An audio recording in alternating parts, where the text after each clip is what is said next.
Hello and welcome back to the channel, everybody. And if you're new here, hello and welcome. This is Motor Mike Media, and as always, I'm Motor Mike, and today, well, we're going to talk about the 2022 Land Rover Defender, and for 2022, it has a V8.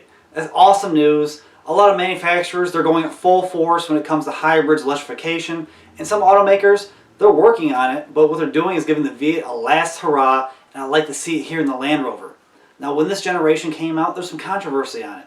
Some of the old school biasts, they didn't like how it was too modernized. They wanted something similar to the Ford Bronco, where the Ford Bronco looks very rugged and does have a lot of the same characteristics that the old school Bronco has, just in a modern way.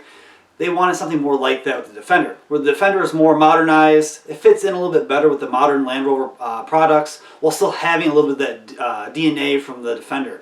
But let's talk about it. We'll start with styling the front end. The front end, it's very capable looking. It has a nice presence to it. The headlights up front, the bezels for the lights are actually square. The lights inside, circular with some small squares there. It's a very modern look, but I really like it. Now, side profile. Now here's where the bias really can't complain. It's nice and boxy.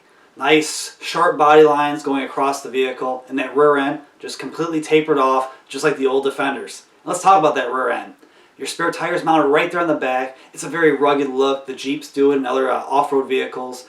And the taillights, simple, nice little squares, LEDs. They look really sharp, and they do harken back to the old taillights of the old Defender. Now, I think they really nailed it with the exterior styling. It looks very capable. It still feels premium, but it's a nice combo of the two. Let's talk about that interior. I really like this interior, guys. When you sit inside, you see some of similar Land Rover switchgear, but a lot of it is specialized just for a Defender. This is supposed to be an off-road monster, just like the old Defender was. And you can see, when you have your switchgear on the dash, it isn't like a rubberized material. It's not like a cheap feeling material, but you can tell it's durable. It's supposed to be able to be cleaned off easily if you get the interior dirty and muddy. And what I really like is on the panels and stuff, there's exposed screws. It's a nice look. It looks very rugged, very capable. And you still have modern tech in here, guys. Like I said, you have a newer screen is now an option. It's almost like a 12-inch screen. It's like 11.9 inches. It's the latest system from the Land Rover Jaguar company. It's a pretty easy to use system. Sometimes it is a little bit sluggish to respond, but they have been updating it. I haven't seen people test this newer version of it with a bigger screen. It should be a little bit quicker. But even when you sit down in the driver's seat, nice comfortable seats, a nice material on them, on the lower trims. It looks like it can handle getting muddy and dirty without getting stained and stuff like that. And you can actually option in a bench row in the front, which is always cool if you want to fit more people in there. Now, this vehicle comes in two different configurations. You have the 110, which is the 4-door, and the 90. I personally like the 90, guys. I'm just someone that's into the smaller, old school off-roading vehicles. They're just more classic in my opinion. But we all know the 4-door is going to outsell it basically 10 to 1. But I wonder what you guys think. Between the two, which one would you get? Are you a 110 person or a 90 person? Now, before we get to some of these numbers, what really makes this Land Rover special is when they first debuted it, they wanted to switch things up. So there's a 4-cylinder turbo, that's a 2-liter turbo engine. It makes about 296 horsepower and about 295 pound-feet of torque. It's actually a pretty peppy little 4-cylinder, but what they did that was different was they had a 6-cylinder engine with a hybrid system attached to it. Now, it's the way of them slowly getting into the hybrid and eventually electrification game, which was kind of revolutionary. People from the get-go, like I said, just wanted the Defender to have the old school V8 and it didn't.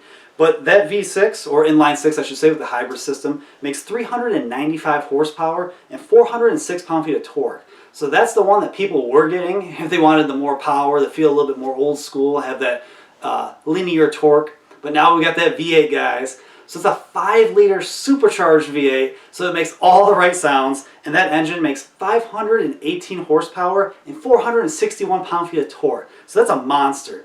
0 to 60 is 4.9 seconds.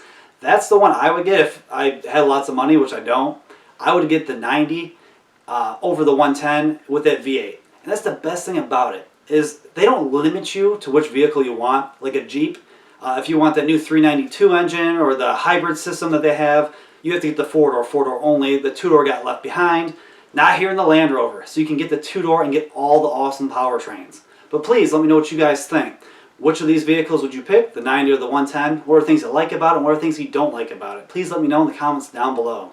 And if you haven't already and you want to, check out my channel. I keep trying to give you guys more and more content. That's about cars, trucks, crossovers, and SUVs, combustion engines, and EVs, a little bit of everything. But if you want to support me in a more personal way, I have a Patreon now, a couple of different tiers. You can get early access to some videos. It helps me and the channel grow, and I appreciate it. But please, like, comment, subscribe, hit the notification bell. That way you guys can stay up to date with the latest and greatest from my channel. And as always, I truly, truly appreciate you guys for watching, and I'll see you all in the next one.